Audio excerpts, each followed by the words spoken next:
இன்னைக்கு என்ன பண்ண போற சொல்லு. அரைக்கீரை கடையால் பத்தி செஞ்சு காட்டுறாங்க. சரி. இந்த அதுக்கு என்னென்ன வேணும்னாங்க, இந்த பாருங்க அரைக்கீரை ஒரு கட்டு ஆஞ்சி இந்த மாதிரி கிளீன் பண்ணி கழுவி வச்சுக்கிட்டேன். சரி. அரைக்கீரை ஆச்சா. அதுக்கப்புறம் வந்து ஒரு அரை கப்பு தோரம் பருப்பு, அரை கப்பு தோரம் பருப்பு, 1/4 கப்பு பைத்தம் பருப்பு, ரெண்டும் கழுவிட்டு வந்துட்டு கழுவி ஃபர்ஸ்ட் கழுவிடணும். இந்த அந்த பருப்பை கழுவிட்டுங்க, அது முழுகிற அளவுக்கு தண்ணி வச்சுக்கோங்க. அந்த பருப்பு முழுகிற அளவுக்கு தண்ணி வச்சுட்டு மஞ்சப்பொடி போட்டுக்கோங்க. வெங்காயம் ஒன்றுங்க அரிஞ்சு வச்சிருக்கேன், போட்டுரு. வெங்காயம் 1 போட்டுக்கிறேன். பச்சை மிளகாய் 4 போட்டிருக்கேன்.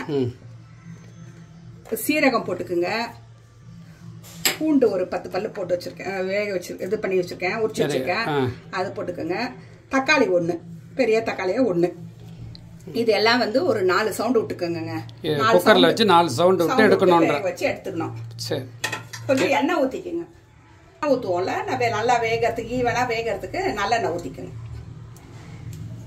இப்போ இதை வந்து 4 சவுண்ட் விட்டு குக்கர்ல வச்சு எடுத்துட்டு வர போறேன். ஆமாங்க. சரி சரி. இப்போ வேக வைக்க சொன்னேன் இல்லைங்க, அது நல்லா வெந்துருச்சு பாருங்க. ஒரு 4 சவுண்ட் விட்டு வேக வச்சிட்டோம் இல்லையா, அதுல வந்து கொஞ்சம் தண்ணி விட்டுக்கோங்க. கொஞ்சம் அப்படி கொஞ்சோடனே அந்த கீரையெல்லாம் நம்ம போட்டுக்கலாம்.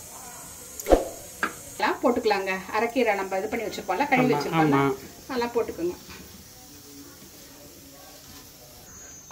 இந்த மாதிரி கீரையை நல்லா போட்டுட்டுங்க ஒரு நல்லா திருப்பி விட்டுக்கோங்க. இந்த மாதிரி காம்பு பகுதியில் வச்சு இது மாதிரி நல்லா திருப்பி விட்டுக்கோங்க. விட்டுட்டு ஒரு 10 நிமிஷம் வேகட்டும். இப்ப என்ன பண்ணுங்க, இது கொஞ்சம் தண்ணி எல்லாம் அத வடிகட்டி எடுத்துக்கணும். கொஞ்சம் தண்ணி எடுத்துக்கணும், ஏன்னா அது கடையும் போது கொஞ்சம் கஷ்டமா இருக்கும். சரி சரி. அதனால மசியாது. அதனால நல்லா கொஞ்சம் அந்த தண்ணி எல்லாம் இழுத்துக்குங்க. அந்த இது வேகும் போதேங்க ஒரு பிஞ்ச் சுகர் போடணுங்க.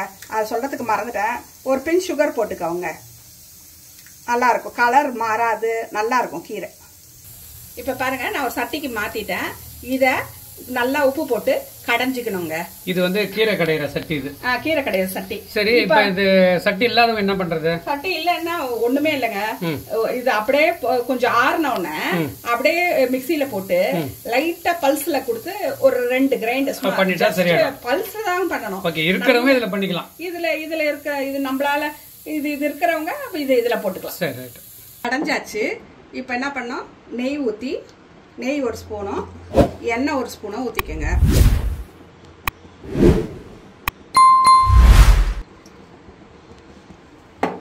இதான் கடைஞ்சிருக்கு இங்க. கடைஞ்சிட்ட பாருங்க, சூப்பரா. சூப்பர். கடைஞ்சிட்டு தண்ணியும் விட்டுக்கணும். எப்படி இருக்கு பாருங்க, நல்லா இருக்கு. இப்ப வந்து நம்ம என்னென்ன போட போறோம், இது நெய்யும் 1 ஸ்பூன் எண்ணெயும் போட்டுக்கீங்க. அது காஞ்ச உடனே கடுகு உளுத்தம் பருப்பு, காஞ்ச மிளகா, இது நல்லா வெடிக்க விட்டு வடகம் பாருங்க. வடகம் இதாங்க, வடகம் இருக்கு. வடகம் இருந்துச்சுன்னா போட்டுக்கலாம். அப்படி இல்லைன்னா கடுகு உளுத்தம் பருப்பு, காஞ்ச மிளகா, பெருங்காயத்தூள் போட்டு அப்படி தாளிச்சு கொட்டிக்கலாம். அப்படி இதுவும் இருந்துச்சுன்னா இந்த வடகத்தையும் ஆட் பண்ணிக்கலாம். வடகம் இல்லாதவங்க அது ஓகே, அது ஒண்ணு அது இது பண்ணிக்கலாம், அவாய்ட் பண்ணிக்கலாம்.